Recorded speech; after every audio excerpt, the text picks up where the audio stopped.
Hello, my boon, SilverDFanng back with more YouTube reactions. We got Speedrunners can now beat Ratchet 3 in 3 minutes by Zem. I know very little about the speedrunning world. I know very little about Ratchet and Clank, and I know a little bit about Zem. So this was just me going head first into 3 different things I know very little about. Enjoy. We got Ratchet and Clank. We got Speedrunners can now beat Ratchet 3 in 3 minutes by Zem. This was sent to me by Mango. I've never actually played a Ratchet and Clank game in my life. I'm curious about this.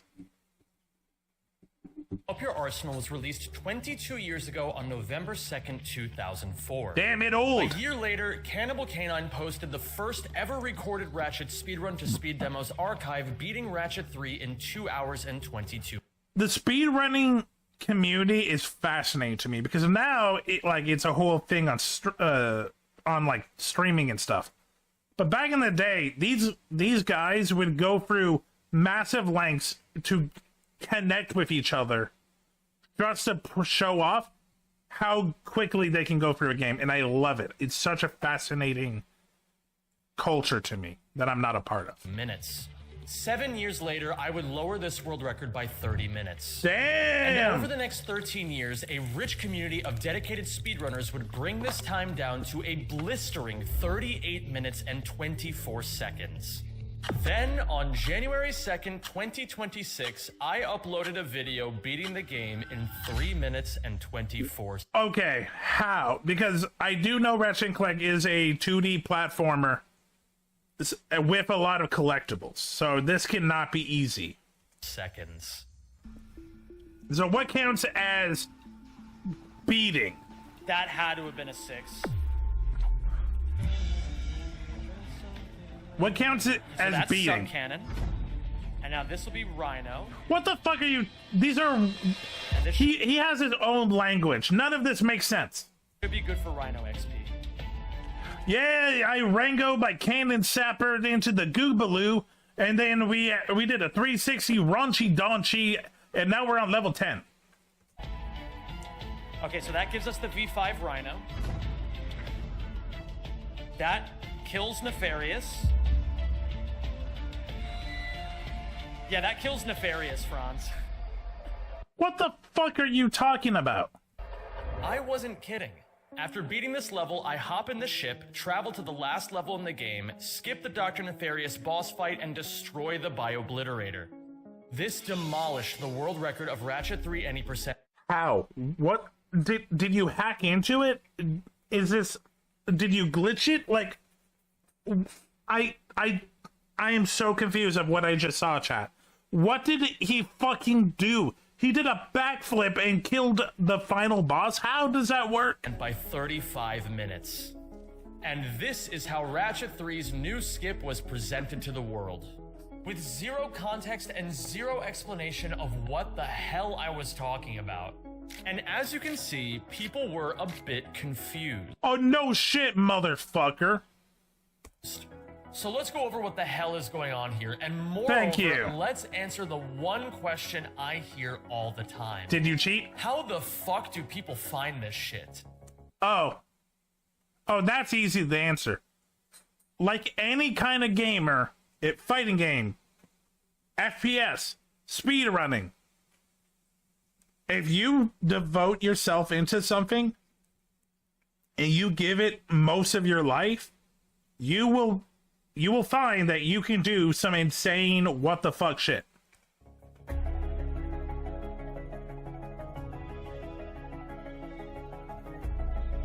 Ratchet and Clank, by the way, looks awesome.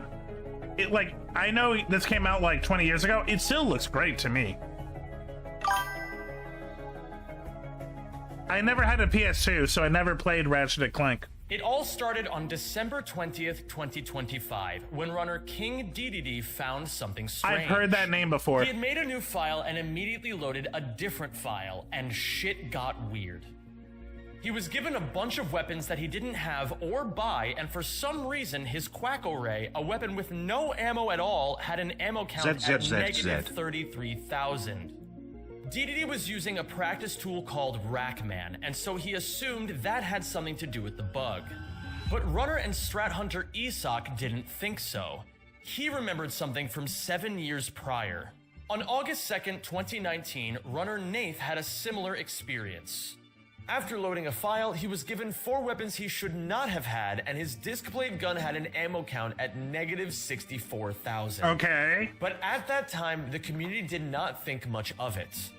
Bugs Okay, he's about to explain why the community didn't care. in Ratchet and Clank weren't exactly uncommon. In fact, for the PS3 port, bugs were like League of Legends patches.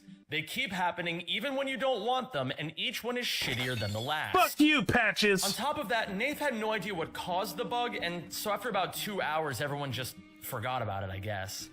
But Isak immediately recognized it. New weapons added, negative ammo count, it was the same bug. And when Nath found the bug, Rackman didn't even exist yet. So if Rackman didn't cause the Rackman! You're a baby! bug, what did? Rack Mom! Okay. 2 people entered the conversation. João, a legendary strat hunter who has revolutionized the modern age of Ratchet 3 speedrunning many times over. His brilliance and creativity is only matched by his sheer determination to bring his ideas to life. And Yo Andy.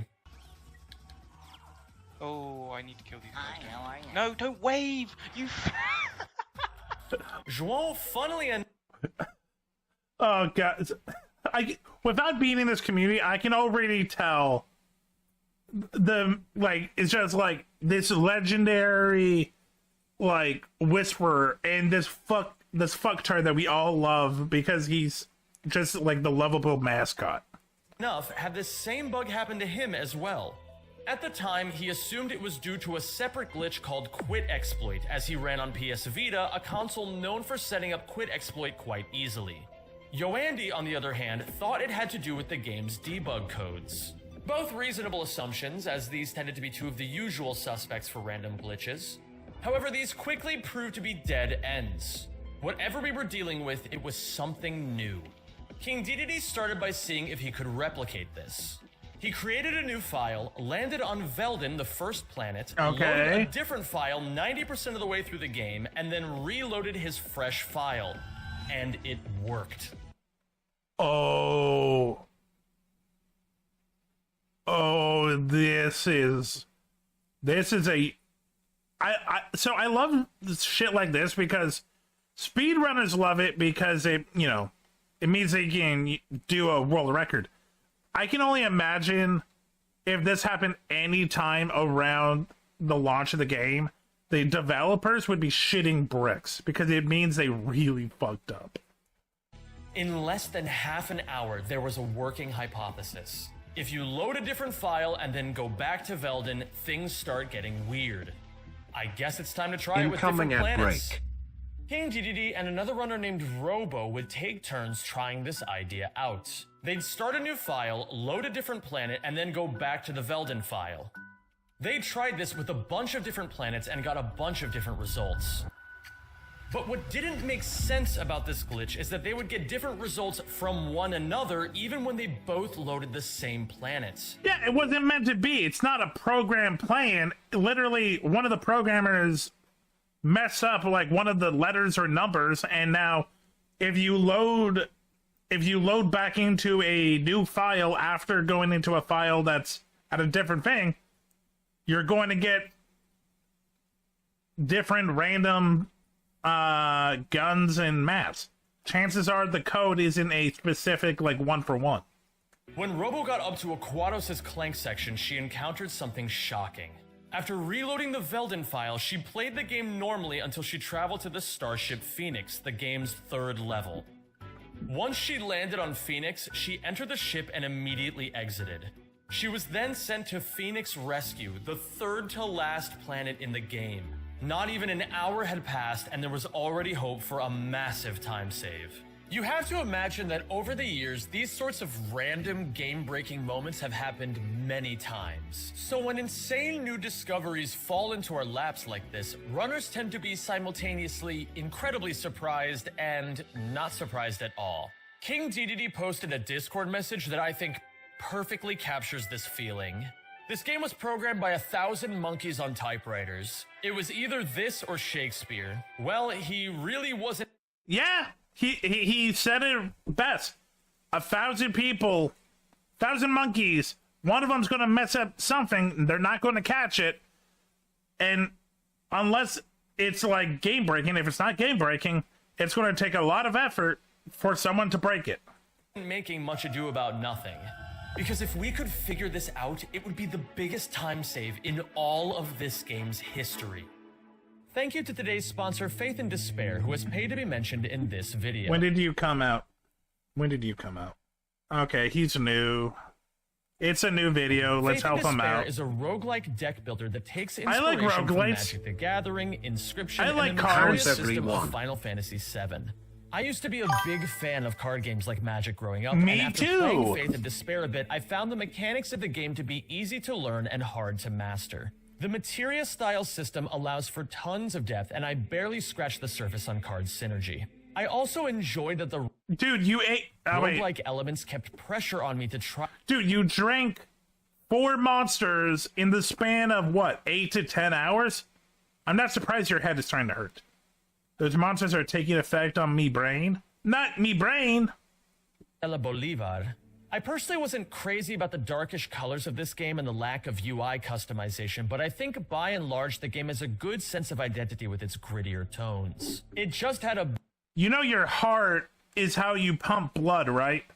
And when blood starts pumping bad, it go to brain and oxygen.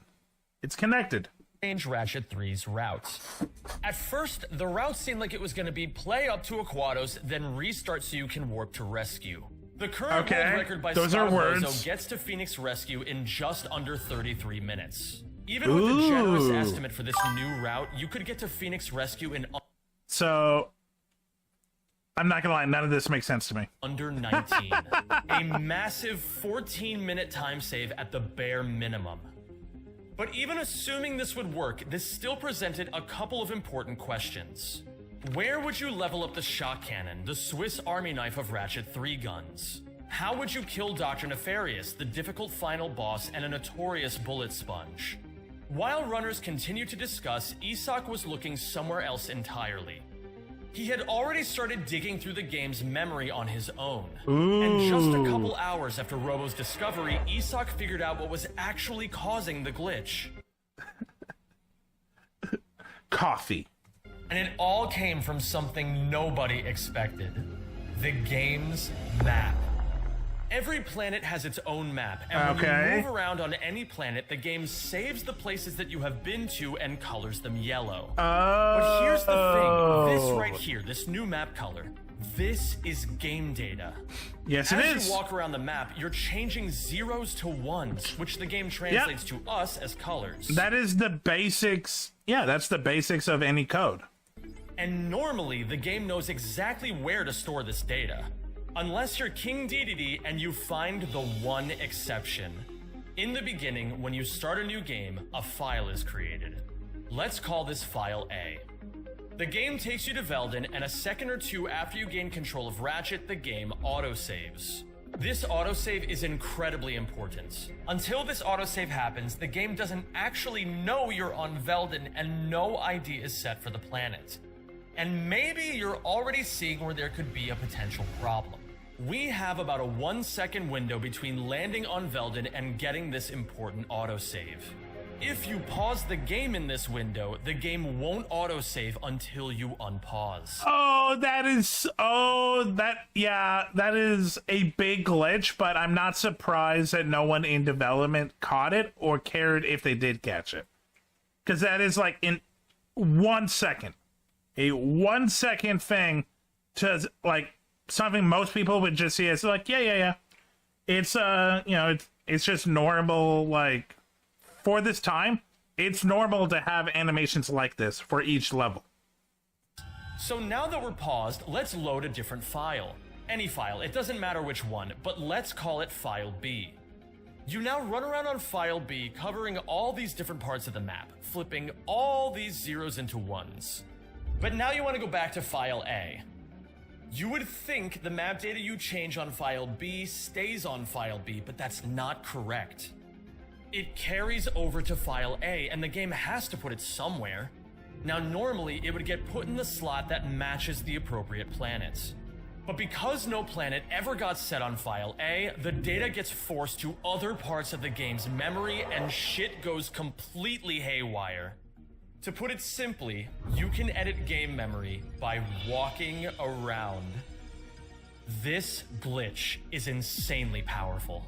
With it, you can give yourself tons of different weapons, you can level them all the way to V8, you can unlock every in-game trophy necessary for 100%, you can even give Ratchet a singular gravity boost. Ooh. And if you think about it, this also Fashionable. explains why DDD and Robo were getting different results even when they tested the same planets. They had different parts of the map covered, and so the glitch did different things. But the important question, as always, is how can we use this to beat the game as fast as possible? Well, this requires three things. A way to recreate Robo's Phoenix Rescue Warp, the Suck Cannon to beat the final level, and the Rhino to kill Dr. Nefarious. Each of these three things will be tied to pixels on any map in the game.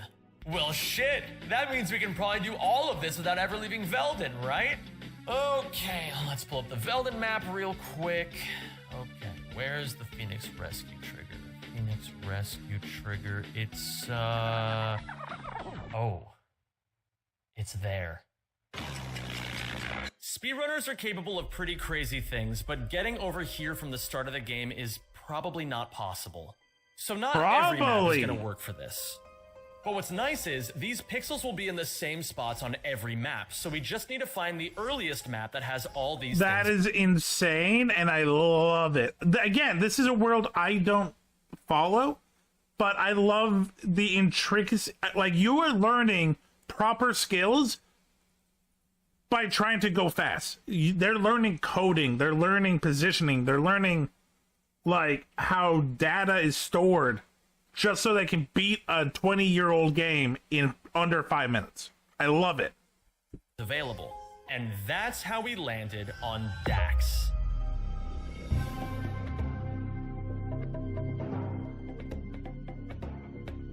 Looks good.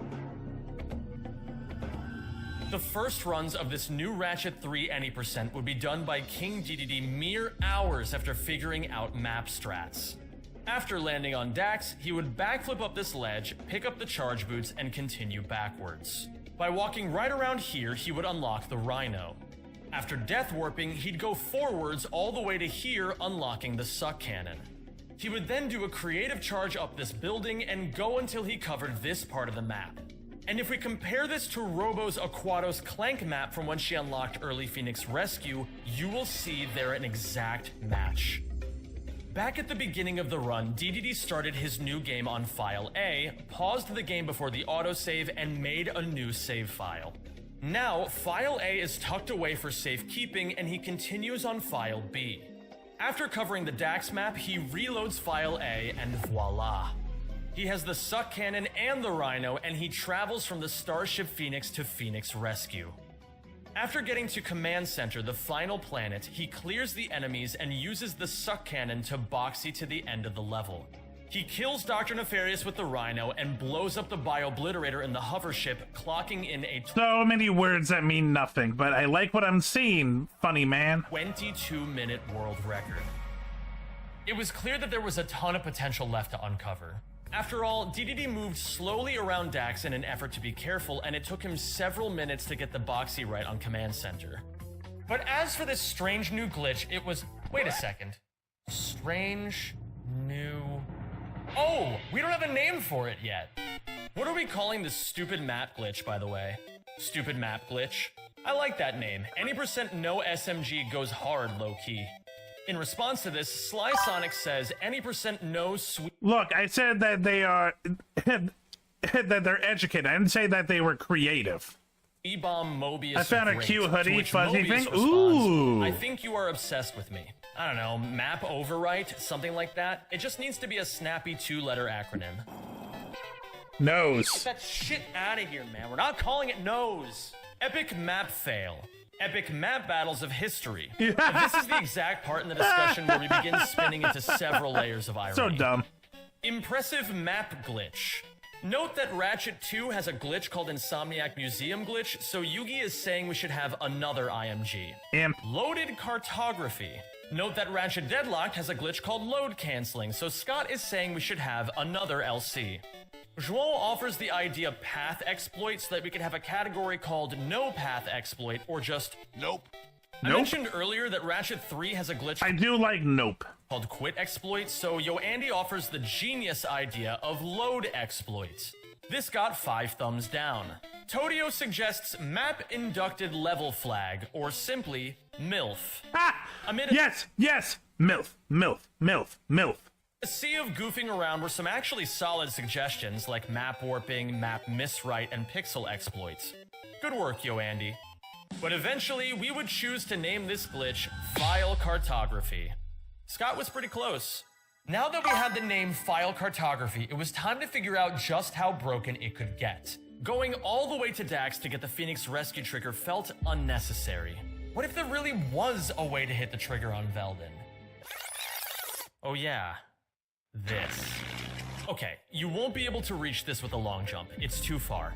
You could maybe get there with the charge boots or the suck cannon, but you don't have those. In fact, you don't have anything here, it's the beginning of the game. So what are you supposed to do? Fucking swim in the air or something? Wait, what? That's a possibility? This is a strat from deep in the archives of Ratchet 3 history.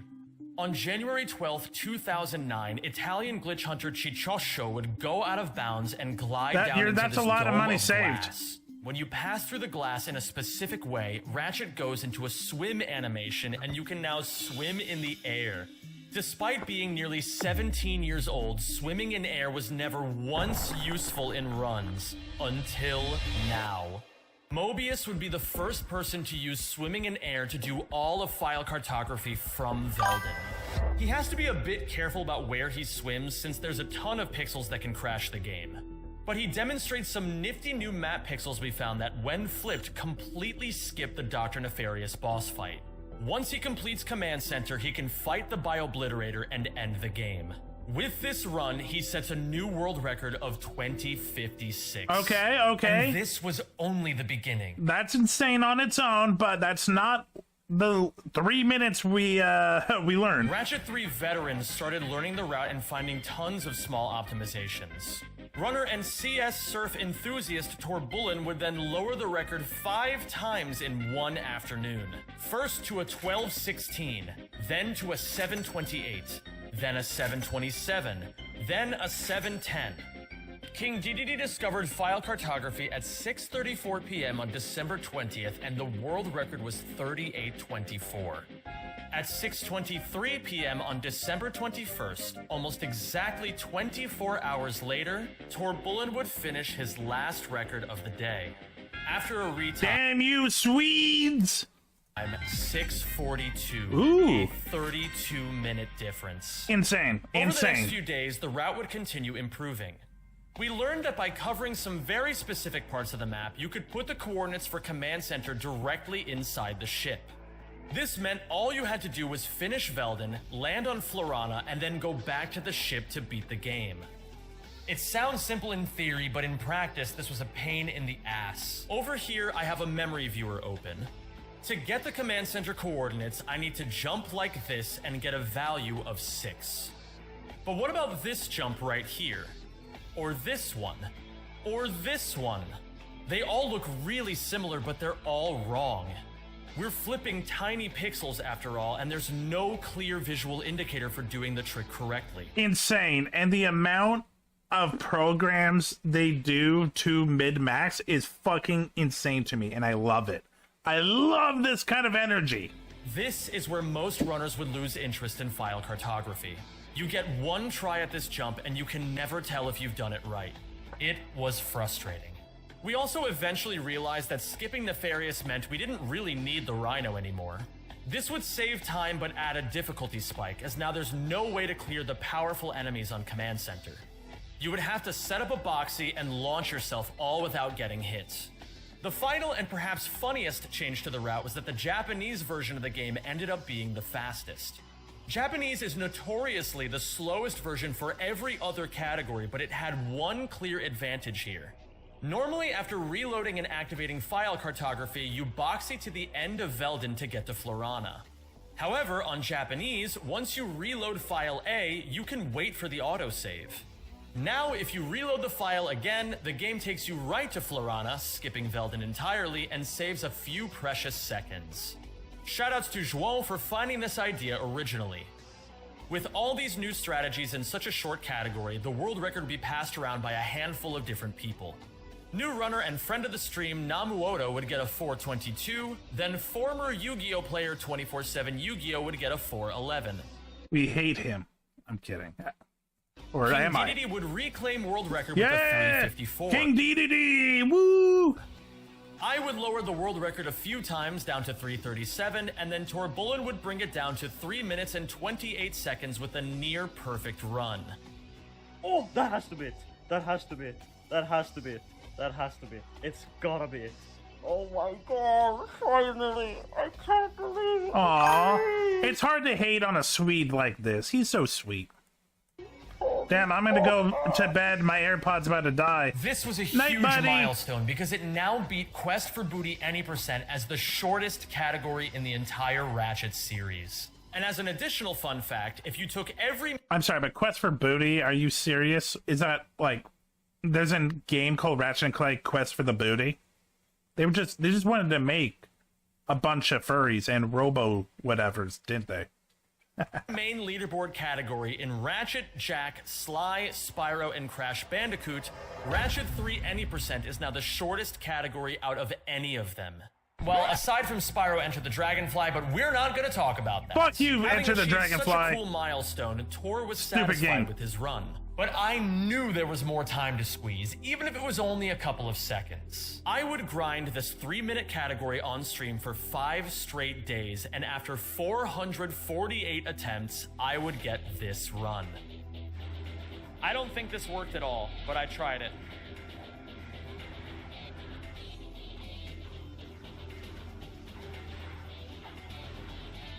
I don't know what I just saw. I am so confused. Did I do this right? I don't even know anymore, man.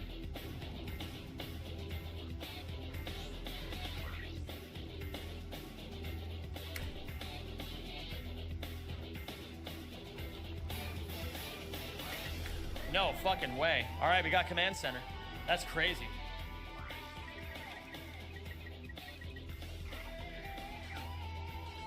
I am so floored. I don't understand anything. I know he explained it, but I still don't get it. I'm just here for the ride. Yeah, it's just that fucking easy. All right, we gotta just not choke by Obliterator now. Oh, I don't like that voice. That voice is very Thank you, Final Lars. I Fantasy appreciate it, X. my friend. Oh, it was his stream. Okay, it was Final Fantasy X. Thank you for gifting 5 subs in the new world record of this category. Oh, that was a fucking banger run. That was so good. Let's fucking go, dude. Holy shit. I like the villain. That's a damn good fucking run. A 324 after retime. That's where the record stands today, and probably where it will remain for quite a while. In one part because my run is quite good, and in another bigger part because no one enjoys playing this. As predicted in Torbullen's chat from the very beginning, this category will be so hot for a month and then nobody will want to run it. A month is optimistic. It took 14 days. As exciting as all this was, it was more interesting in theory than in practice. This run is quite repetitive, not super skill expressive. Yeah, so when I was like, I'll be honest, when I was freaking the fuck out, yeah, it's not fun to watch. It's hard to wrap around what's going on, and it is it's cool, but it's very unrewarding to watch. And frankly, having to constantly reset because you messed up 1 pixel on this double jump is stupid. Any percent without file cartography got its own category on the leaderboard, so people still get to enjoy a much more complete run. This all goes to show that in speedrunning, there is no prize to perfection, only an end to pursuit. Aw. well hey, at least I can say my first programming language was Ratchet 3, and not many people can say that. Yeah, he's not wrong. If you enjoyed this video and want to see more like it, please consider subscribing to the channel. This was fun. It's a world I don't know, but I'm fascinated by the lengths. Like, literally, we went into coding, we went into algorithms, we went into mapping, we went into language and, like, region locks, and just having fun with Ratchet. You know, shout out to the community. You guys are pretty cool. Hey, thanks for checking out this video. Check me out on Twitch, SilverDFanng, 2 N's in Fang. Check me out on Twitter and Blue Sky under the same name. Also TikTok. Have a great night.